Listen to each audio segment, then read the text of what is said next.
Mick, we want to start with Tuesday night against Glentoran. Obviously a difficult pill to swallow to concede late on in the game. How would you summarise it? Well, obviously the sending off had a big impact on the game. I don't actually think it was after reviewing the footage all day today and looking at it, it was a clean tackle, a hard tackle. Both players went in hard, went in fair, and I think the reaction of the referee was based on the impact. But so that had an impact on the game. Second half, I thought the players were fantastic in terms of their effort and commitment. Created enough chances to win the game. Did get that goal that we needed in minute 86, and yet disappointed to concede so late after we'd done so well with 10 men. But I think it showed the level of commitment that the players have to try to get those points. Players were disappointed, but look, that's the way it goes.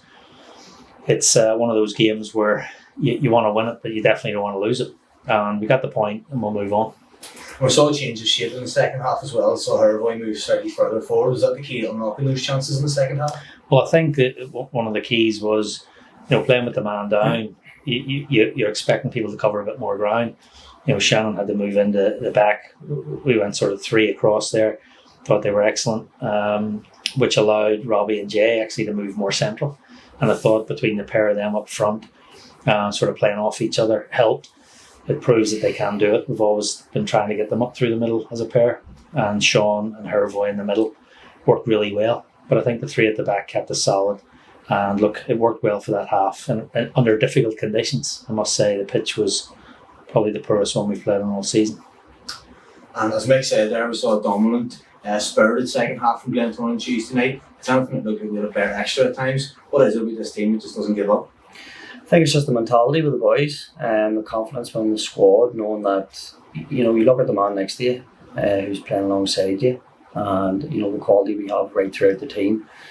Even when we go down to 10 men, we know we can compete with anyone. And I thought even when we were down to 10 men, we had full control of the game and we dominated the game. I thought the boys were super. We put a brave shift in, and again, these things are going to happen.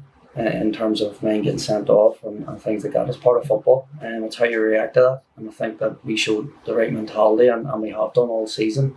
Obviously disappointed not to come away with the win. It felt like a defeat, to be honest. But again, these things happen, and it's full focus now on the next game.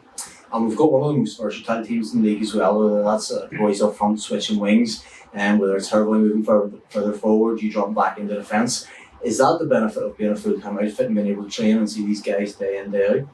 Yeah, I think it's testament to obviously the gaffer on Monday and getting these players in. As I say, you look at the man next to you and the quality that we have right throughout the squad.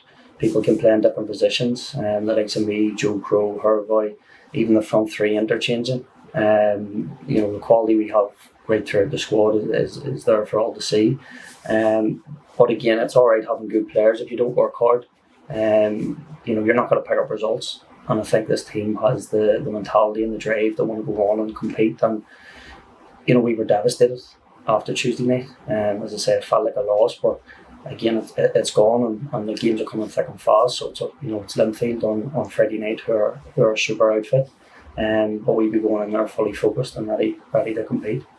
And given the fact that it is Linfield this week, it won't surprise you that there are those that would seek to unsettle the team or spread rumours as well. Some of the reports on social media over the last couple of days have been about a falling out in the dressing room after the game on Tuesday, as the manager at Glentoran Football Club, having just come out of the changing room there with those players. Can you tell the fans what's the mood like in that dressing room? Superb. I don't think there's any Tuesday where players don't fall out in the dressing room. They're grown men, and they fall out with me, they fall out with each other.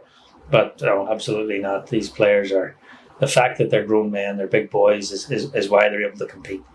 And they can fight with each other all they want, but it's about stepping out there as a team. And I think we've shown that. But no, nothing whatsoever. The players are completely united. They're ready to go. They're ready to compete for 3 points, and I'm delighted to have every single one of them. I think there's a mutual appreciation between players and fans, just how much this club means to both. We quite often see players after the game come over to the fans and even score goals right over to the fans and showing that emotion. What does that mean to you on the pitch whenever you go to a ground like Glentoran and you turn up and it's almost a home atmosphere? We've got so many fans packed into the stadium and being so vocal in their support for the fans. It's unbelievable. As I said, it drives us on, gives us that extra 10-15%. As I said, Mick alludes to it, or the gaffer alludes to it, every week. They've got a habit of sucking the ball into the net for us, and they have been doing all season. As I say, I think it was like the 60th, 65th, 70th minute. I mind the roar going up, just thinking, remember, on the pitch. And as I say, it drives every one of us on. And to see the support we're getting is unbelievable, which is why we want to repay the support, because they pay a lot of money in terms of travelling to games and tickets. The least we can do is work our socks off and give them the performances that they deserve. And obviously to win games you need to score goals. I think at the posts of Queen's last weekend that one or two less coats of paint on it, Roy Donnelly would have scored a hat-trick. Robbie scored 5 in his last 7, Conor Mack scored 4 in his last 7, Michael O'Connor started twice and scored once, and where he would start with Jay Donnelly, he's the league's leading goal scorer. So if all are fit, how much of a headache does that give you at nights when you've all those players available to you? It's not so much a headache of who starts the game. Probably the biggest headache is who to leave out of the squad. Because they're all honest fellas, they work hard all week, and unfortunately we can only put 18 on the match day squad. So that's always a headache for us, because you are letting people down, but we're in the business of winning games, and I have to make those decisions at night.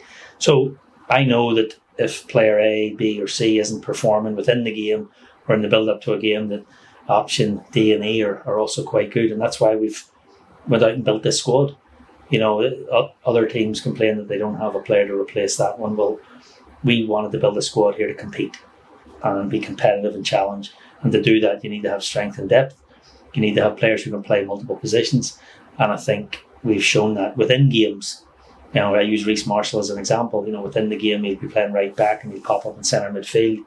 Shannon's the same. He'd pop up at centre half. He'd pop up at centre midfield. He'd end up in the box. We have Sean Murray who can play multiple positions.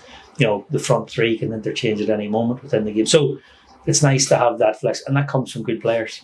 They have an awareness of the game that can be coached, but it's also an awareness of the game that can't be coached. And I'm glad we have them all. And Sean, I'll come to you then for the final question, maybe the $1 million question. What's the key then to a Glentoran victory tomorrow night? Obviously the same work rate we've been given all season. It's not going to be easy. No game's easy in this league, especially with a strong infield outfit. They are where they are for a reason. They're joint top with ourselves. We're going to have to give everything to get the result over the line, but we've been doing that every game, and tomorrow doesn't change.